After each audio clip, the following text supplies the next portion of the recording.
బయట క్రిస్పీగా లోపల స్వీట్ గా ఉండే ఈ పూర్ణం బూర్లు స్వీట్ మాత్రమే కాదు, ఎన్నో జ్ఞాపకాలతో నిండిన పండగ స్పెషల్. ఈ టిప్స్ పాటిస్తే మీరు కూడా సూపర్ యమ్మీగా చేయొచ్చు. గంట పాటు నానబెట్టుకున్న కప్పు శనగపప్పుని కుక్కర్ లోకి వేసుకుని కప్పున్నర దాకా కూడా నీళ్లు పోసుకుని 2-3 విజిల్స్ వస్తే గనక ఇలా మెత్తగా ఉడుకుతుంది. నీళ్ళన్నీ కూడా స్ట్రైన్ చేసుకుని ఆ తర్వాత మళ్ళీ కుక్కర్లోకి వేసుకుని మెత్తగా మెదుపుకొని కప్పు పావు దాకా కూడా బెల్లాన్ని వేసుకుని మళ్ళీ పక్కకు పెట్టుకున్న నీళ్ళన్నీ కూడా వేసేసుకోండి. ఈ నీళ్లు చాలా మంది తీసేస్తారు, వీటిలో చాలా టేస్ట్ ఉంటుంది కాబట్టి అస్సలు తీయకుండా గ్యాస్ మీద పెట్టుకుని మీడియం ఫ్లేమ్లో దగ్గర పడేంత వరకు కూడా కుక్ చేసుకోండి. మధ్యలో ఒక 2 టీ స్పూన్ల దాకా కూడా నెయ్యి వేసుకుని ఇలా ఉండ చేస్తే ఉండ అవుతే గనక స్టవ్ని కట్టేసుకుని 1/2 టీ స్పూన్ అంత యాలకుల పొడి వేసుకుని పక్కకు పెట్టుకుని చల్లారి పెట్టుకోండి. చల్లారిన తర్వాత చేతికి నెయ్యి అప్లై చేసుకుని ఒక్కసారి మొత్తం అంతా కూడా కలుపుకొని ఇలా ఉండల్లాగా తయారు చేసుకుని పక్కకు పెట్టుకోండి. రాత్రంతా గానీ 4-5 గంటలు నానబెట్టుకున్న కప్పు మినపప్పు 2 కప్పుల దాకా కూడా బియ్యాన్ని గ్రైండర్ లో వేసుకుని మెత్తగా గ్రైండ్ చేసుకోండి. అదే మిక్సీలో అయితే కప్పున్నర బియ్యం అయితే సరిపోతుంది. ఈ విధంగా గ్రైండ్ చేసుకున్న దాన్ని తగినంత ఉప్పు అలానే కొద్దిగా నీళ్లు పోసుకుని కన్సిస్టెన్సీని అడ్జస్ట్ చేసుకోండి. మనం ఫింగర్ ఈ పిండిలోకి గనక లోపల పెడితే ఈ విధంగా అంటుకుంటే ఎంతైతే అంటుకుందో బూర్లకు కూడా అలాగే అంటుకుంటుంది. ఇలా పునుకులు వేయడానికి వీలుగా ఉంటే గనక పిండి పర్ఫెక్ట్ అయినట్టు. ఇలా నీళ్ళల్లో వేస్తే కనుక తేలితే పిండి పర్ఫెక్ట్గా రెడీ అయినట్టు. పూర్ణం ఉండని తీసుకుని మనం రెడీ చేసి పెట్టుకున్న బ్యాటర్లోకి వేసుకుని చూపిస్తున్న విధంగా కోట్ చేసుకుని 2 వేడిలోంచి తీసుకుని ఆయిల్లోకి వేసుకోండి. అన్ని వైపులా కూడా బాగా వేయించుకోండి. ఏవైనా 2 ఇలా అతికిపోతే కనుక ఆయిల్లో ఉండగా విడదీయొద్దు. అలా విడదీస్తే పూర్ణం బయటికి వచ్చేస్తుంది. బూరికి చిన్న చిల్లు పెట్టుకుని లోపల గనక నెయ్యి వేసుకుని తింటే ఎంతమందికి ఇష్టమో చెప్పండి. ఇంట్లో వాళ్ళు 1కి 2 కప్పులు ఎక్కువ తినాలన్నా, బెల్లం వేసిన తర్వాత పాలు విరిగిపోకుండా ఉండాలన్నా వీటితో పాటు క్విక్ గా చేసుకునే పరవన్నాన్ని చూపిస్తున్నాను. కుక్కర్ లోకి 1 కప్పు బియ్యం, 1/2 కప్పు పెసరపప్పును వేసుకుని 2-3 సార్లు శుభ్రంగా కడుక్కోండి. ఇప్పుడు దీంట్లోకి 2 కప్పుల నీళ్లు, 2 కప్పుల పాలను వేసుకుని 4-5 విజిల్స్ రానివ్వండి. పక్క స్టవ్ మీద ఒక బౌల్లోకి 3 కప్పుల పాలని వేసుకుని వీటిని కూడా శుభ్రంగా కాచుకుని పక్కకు పెట్టుకోండి. అలానే మీకు నచ్చిన డ్రై ఫ్రూట్స్ ని 3 టేబుల్ స్పూన్ల నెయ్యిలో వేయించుకుని పక్కకు పెట్టుకోండి. ప్రెషర్ మొత్తం పోయి కుక్కర్ ఓపెన్ చేసుకుని చూసుకుంటే రైస్, పెసరపప్పు 2 పర్ఫెక్ట్ గా కుక్ అయి ఉంటాయి. పక్క స్టవ్ మీద బాగా కాగిన పాలని దీంట్లోకి వేసుకుని దగ్గర పడేంత వరకు కూడా కలుపుకుంటూ దీన్ని ఉడికించుకోండి. కన్సిస్టెన్సీ ఇలా వచ్చిన తర్వాత నెయ్యితో పాటు డ్రై ఫ్రూట్స్, 1/2 టీ స్పూన్ అంత యాలకుల పొడి వేసుకుని అంతా ఒక్కసారి కలుపుకుని వెంటనే స్టవ్ ని కట్టేసుకుని పక్కకు తీసేసుకుని 1-1/2 కప్పు దాకా కూడా బెల్లం తురుని వేసుకుని అంతా కూడా కలిపేసుకోకుండా బెల్లం అంతా కూడా కప్పడేలాగా చూపిస్తున్న విధంగా ఇలా వేసుకుని ఒక 10 నిమిషాల పాటు పక్కకు పెట్టుకోండి. 10 నిమిషాలు అయిన తర్వాత అంతా కలిసేలా కలుపుకుంటే పరమాన్నం రెడీ అయిపోతుంది. మరి మీరు పరమాన్నం అంటారా, క్షీరాన్నం అంటారా, బెల్లమన్నం అంటారా, ఏమంటారో కామెంట్ చేయండి. అభిషేకానికే కాదు నైవేద్యానికి కూడా పెట్టుకోవచ్చు ఈ ఫ్రూట్స్ పంచామృతం. బౌల్లోకి 1/2 కప్పు పచ్చి ఆవు పాలు, 1/2 కప్పు ఆవు పెరుగు, 2 టేబుల్ స్పూన్ల ఆవు నెయ్యి, 2 టేబుల్ స్పూన్ల పంచదార, 2 టేబుల్ స్పూన్ల తేనెను వేసుకుంటే ఇక్కడతో నార్మల్ పంచామృతం రెడీ అయిపోతుంది అండి. దీంట్లోకి కొన్ని ఆపిల్ ముక్కలు, అరటిపళ్ళు ముక్కలు, జాంకాయ ముక్కలు, అలానే కొన్ని జీడిపప్పులు, కొన్ని బాదం పప్పులు, కొన్ని పిస్తా పప్పులు, కొన్ని అంజీర్ ముక్కలు, అలానే 3-4 డేట్స్ కూడా ముక్కలుగా చేసుకుని వేసుకుని అన్ని కూడా కలిపేసుకోండి. ఈ ఫ్రూట్సే కాదు ఏవైనా కూడా వేసుకోవచ్చు. చిటికెడంత పచ్చకర్పూరం వేసుకుని కలుపుకుంటే ఫ్రూట్స్ పంచామృతం రెడీ. నైవేద్యంగా నివేదించే చక్కెర పొంగలి, తీపి బియ్యం, నెయ్యితో కలిగిన ఒక దివ్యమైన మధురం. ఒక్కసారి ఇలా ట్రై చేయండి, ఇల్లంతా ఒక డివోషనల్ వైబ్ వస్తుంది. 1/2 కప్పు పెసరపప్పుని ఇలా దోరగా వేయించుకుని కుక్కర్ లోకి వేసుకుని అదే కుక్కర్ లో 1/2 కప్పు దాకా కూడా బియ్యాన్ని వేసుకుని 2-3 సార్లు శుభ్రంగా కడుక్కున్న తర్వాత 2.5 కప్పులు నీళ్లు పోసుకుని 4-5 విజిల్స్ రానివ్వండి. విజిల్స్ వచ్చి వేపర్ మొత్తం పోయిన తర్వాత తీసుకుని చూసుకుంటే మెత్తగా ఉడుకుతుంది.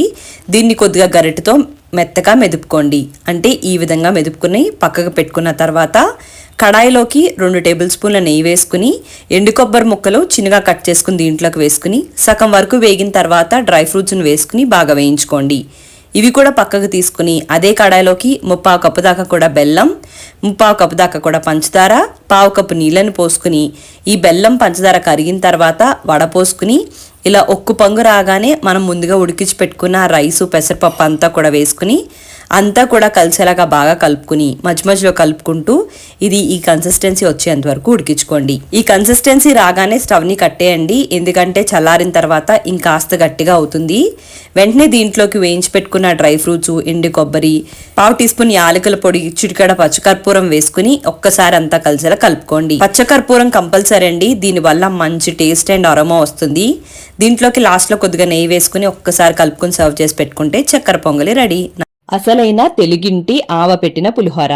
దీనికోసం ముందుగా బౌల్లోకి 2 టీ స్పూన్ల దాకా కూడా ఆవాలు, 2 ఎండుమిరపకాయలు కూడా వేసుకుని ఆవాలు ములిగేంత వరకు కూడా నీళ్ళని పోసుకుని 1 గంట పాటు అలానే నిమ్మకాయ కన్నా కొంచెం పెద్ద సైజులో ఉన్న చింతపండుని తీసుకుని దాన్ని కూడా నానబెట్టుకోండి. ఒక కుక్కర్ ని తీసుకుని దాంట్లోకి 1 గ్లాస్ రైస్ ని పోసుకుని 2-3 సార్లు కడుక్కుని 2 గ్లాసులు నీళ్లు పోసుకోండి. అలానే 1/2 టీ స్పూన్ పసుపు, 1/2 టీ స్పూన్ ఆయిల్ వేసుకుని కుక్కర్ లో 3-4 విజిల్స్ రానివ్వండి. అంటే అయిన తర్వాత ఆవాల్ని ఎండుమిరపకాయల్ని రోట్లో వేసుకుని ఈ విధంగా మెత్తగా అయ్యేంత వరకు కూడా దంచుకుని పక్కకు పెట్టేసుకోండి. అలానే నానబెట్టుకున్న చింతపండులోంచి కూడా గుజ్జు తీసుకోండి. ఎక్కువ నీళ్లు పోయొద్దు, మనం నానబెట్టుకున్న నీళ్లు కాకుండా మరొకసారి వేస్తే సరిపోతుంది. ఇప్పుడు దీంట్లోకి 3 పచ్చిమిరపకాయలు, 2 రెమ్మల కరివేపాకు, అలానే 1.5 టీ స్పూన్ దాకా కూడా ఉప్పు వేసుకుని దీన్ని స్టవ్ మీద పెట్టేసుకుని ఈ విధంగా దగ్గర పడేంత వరకు కూడా కుక్ చేసుకుని పక్కకు పెట్టుకోండి. ఈ లోపు రైస్ కూడా కుక్ అయిపోయి ఉంటుందండి. దీన్ని ఒక పళ్ళెంలోకి ట్రాన్స్ఫర్ చేసుకుని దీన్ని పక్కకు పెట్టుకోండి. పోపు కోసం స్టవ్ ని ఆన్ చేసుకుని పాన్ ని పెట్టుకుని దాంట్లోకి 3 టేబుల్ స్పూన్ల నూనె, 3 టేబుల్ స్పూన్ల వేరుశనగ గుళ్ళు వేసుకుని సగం వరకు వేగిన తర్వాత 1/2 టీ స్పూన్ ఆవాలు, 1 టీ స్పూన్ పచ్చిశనగపప్పు, 1 టీ స్పూన్ మినపప్పు, కొన్ని జీడిపప్పులు, 2 ఎండుమిరపకాయలు, 2 పచ్చిమిరపకాయలు, 2 రెమ్మల కరివేపాకు వేసుకుని ఈ విధంగా దోరగా వేగిన తర్వాత దీంట్లోకి ముందుగా ఉడికించి పెట్టుకున్న చింతపండు, అలానే 1/2 టీ స్పూన్ అంత బెల్లం, 1/2 టీ స్పూన్ అంత ఇంగువ, అలానే కొద్దిగా పసుపు కూడా వేసుకుని ఇదంతా కూడా గుజ్జులాగా అయ్యేంత వరకు కూడా ఉడికించుకోండి. ఈ విధంగా నూనె పైకి తేలి ఇలా గుజ్జుదాగా అయిన వెంటనే స్టవ్ ని కట్టేసుకుని మనం ముందుగా ఉడికించి పెట్టుకున్న రైస్ లోకి మన ఆవ ముద్ద ఏదైతే తయారు చేసామో దాంట్లోకి 1 టీ స్పూన్ అంతా ఆయిల్ వేసుకుని ఇప్పుడు ఈ ఆవ ముద్ద అంతా కూడా రైస్ కి పట్టించుకున్న తర్వాత ఉడికించి పెట్టుకున్న చింతపండు తాలింపు అంతా కూడా ఈ రైస్ కి బాగా కలిపేసుకుంటే ఆవ పెట్టిన పులిహోర రెడీ అయిపోతుంది. కొబ్బరి అన్నం పర్ఫెక్ట్ గా రావాలి అనుకుంటే స్టవ్ ని ఆన్ చేసుకుని ఒక కడాయి పెట్టుకుని దాంట్లోకి ఒక 8 కప్పుల దాకా కూడా నీళ్ళని పోసుకోండి. ఇదే కప్ తో నేను 1 కప్పు బియ్యాన్ని నానబెట్టుకుని పెట్టుకున్నాను. ఇప్పుడు దీంట్లోకి 1 టీ స్పూన్ దాకా కూడా ఉప్పు, 2 లవంగాలు, 1 యాలుక, చిన్న దాల్చిన చెక్క ముక్క, 1 టీ స్పూన్ నూనె వేసుకుని ఈ నీళ్ళని బాగా మరగనివ్వండి. నీళ్లు ఇలా బాగా మరగడం మొదలైన తర్వాత దీంట్లోకి నానబెట్టి పెట్టుకున్న బియ్యం అంతా కూడా వేసుకుని దీన్ని మెత్తగా అయ్యేంత వరకు కూడా కుక్ చేసుకోండి. అంటే ఈ విధంగా పర్ఫెక్ట్ గా కుక్ అయిన తర్వాత వెంటనే ఒక స్ట్రైనర్లోకి వడపోసేసుకోండి. ఇలా క్రాస్ గా కనుక పెడితే దీంట్లో ఎక్సెస్ వాటర్ అంతా కూడా కింద దిగిపోతుంది. మరీ ఎక్కువసేపు ఉంచొద్దు. ఒక 5 నిమిషాల తర్వాత తీసుకుని ఒక పళ్ళెంలోకి వేసుకుని కొద్దిగా ఆరేంత వరకు కూడా పక్కకు పెట్టుకోండి. తర్వాత స్టవ్ ని ఆన్ చేసుకుని కడాయిని పెట్టుకుని 3 టీ స్పూన్ల నెయ్యిని వేసుకుని 1/2 టీ స్పూన్ ఆవాలు, 1 టీ స్పూన్ పచ్చిశనగపప్పు, 1/2 టీ స్పూన్ జీలకర్ర, కొన్ని జీడిపప్పులు, 1 ఎండుమిర్చి, 2 పచ్చిమిరపకాయలు, కొద్దిగా కరివేపాకు, 1/2 టీ స్పూన్ మిరియాలు వేసుకుని ఇవన్నీ కూడా బాగా వేయించుకోండి. ఇలా బాగా వేగిన దాంట్లోకి 2 కప్పుల కొబ్బరి తురుముని వేసుకుని దీన్ని ఒక 2-3 నిమిషాల పాటు అంటే ఇలా పొడిపొడిలాడేంత వరకు కూడా వేయించేసుకుని ఆ తర్వాత దీంట్లోకి ఉడికించుకున్న రైస్ అంతా కూడా వేసేసుకుని 1/2 టీ స్పూన్ దాకా కూడా ఉప్పు, కొద్దిగా కొత్తిమీర వేసుకుని అంతా కూడా కలిసేలాగా బాగా కలిపేసుకుని మూత పెట్టుకుంటే రైస్ కి ఫ్లేవర్స్ అన్ని కూడా బాగా పడతాయండి. ఇంత సింపుల్ గా కొబ్బరి అన్నం తయారు చేసుకోవచ్చు. మినపగారెల వీడియోలు కూడా మన ఛానల్లో ఉన్నాయి, కావాలంటే చెక్ చేయండి. చిన్న చిన్న మార్పులతో రవ్వ కేసరిని ఈ విధంగా తయారు చేస్తే రుచి చాలా అద్భుతంగా ఉంటుంది. స్టవ్ ని ఆన్ చేసుకుని పాన్ ని పెట్టుకుని 2 టీ స్పూన్ల నెయ్యిని వేసుకుని నచ్చిన డ్రై ఫ్రూట్స్ ని వేసుకుని వేయించుకుని పక్కకు తీసుకోండి. ఇప్పుడు అదే నేతిలోకి 1 కప్పు దాకా కూడా బొంబే రవ్వని వేసుకుని దోరగా వేయించుకోండి. ఈ లోపు పక్క స్టవ్ లో ఒక 3 కప్పుల దాకా కూడా పాలను వేసుకోండి. చిక్కగా ఉంటే 2 కప్పుల పాలు, 1 కప్పు నీళ్ళు వేసుకుని ఆ పాలను మరగనివ్వండి.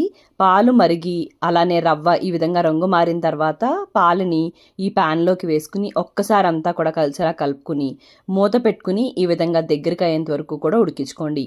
ఇప్పుడు దీంట్లోకి 1 కప్పు దాకా కూడా పంచదారని వేసుకోండి. పంచదార వేసేటప్పటికి కొంచెం ఇలా పలుచగా అవుతుంది. 1 నిమిషం పాటు అలా మగ్గనిచ్చి వేయించుకుని పెట్టుకున్న డ్రై ఫ్రూట్స్, కొద్దిగా యాలకుల పొడి వేసుకుని అంతా కూడా కలిసేలా కలిపేసుకుని 1 నిమిషం పక్కకు పెట్టేసుకుంటే ఇది దగ్గరికి పడిపోతుంది. ఆ తర్వాత అమ్మవారికి నైవేద్యం సమర్పించేసుకోండి. 1 గిన్నెలోకి 1 గ్లాస్ రైస్ వేసుకుని 2-3 సార్లు శుభ్రంగా కడుక్కుని 2.5 గ్లాసుల దాకా కూడా నీళ్ళని పోసుకుని కుక్కర్ లో 4-5 విజిల్స్ రానివ్వండి.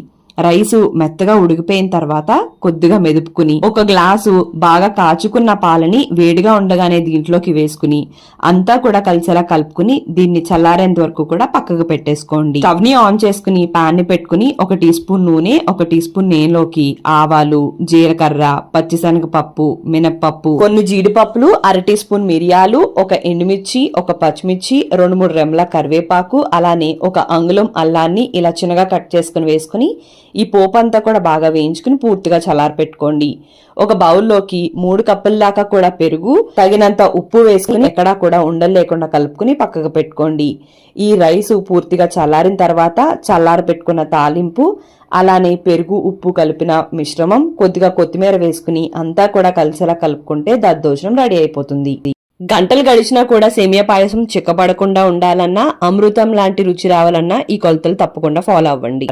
పాన్ లోకి 3 టీ స్పూన్ల దాకా కూడా నెయ్యిని వేసుకుని నచ్చిన డ్రై ఫ్రూట్స్ ని వేసుకుని దోరగా వేయించుకుని పక్కకు తీసుకోండి. అదే నెయ్యిలోకి 1 కప్పు దాకా కూడా సేమియాని వేసుకుని దోరగా వేయించుకోండి. ఈ లోపు ఒక బౌల్ ని తీసుకుని దాంట్లోకి 4 కప్పుల పాలు, 2 కప్పుల దాకా కూడా నీళ్ళని పోసుకుని పక్క స్టవ్ మీద కాచుకోండి. ఈ లోపు సేమియా కూడా ఈ విధంగా వేగిపోతుందండి. అలానే పాలు కాగిపోతాయి కదా, వాటిని దీంట్లోకి వేసేసుకుని మీడియం ఫ్లేమ్ లో పెట్టుకుని ఈ సేమియా అంతా కూడా కుక్ చేసుకోండి. కుంకుమ పువ్వు ఉంటే దాన్ని కూడా వేసుకోండి. సేమియా మరీ పేస్ట్ లాగా అవ్వకూడదు, కొద్దిగా పదునుగా, అంటే ఈ విధంగా మనం బ్రేక్ చేస్తే ఈజీగా బ్రేక్ అయితే సరిపోతుంది. ఇప్పుడు స్టవ్ ని కట్టేసుకుని 3/4 కప్పు దాకా కూడా పంచదార, వేయించుకున్న డ్రై ఫ్రూట్స్, 1/2 టీ స్పూన్ అంత యాలకుల పొడి వేసుకుని సర్వ్ చేసేసుకోండి.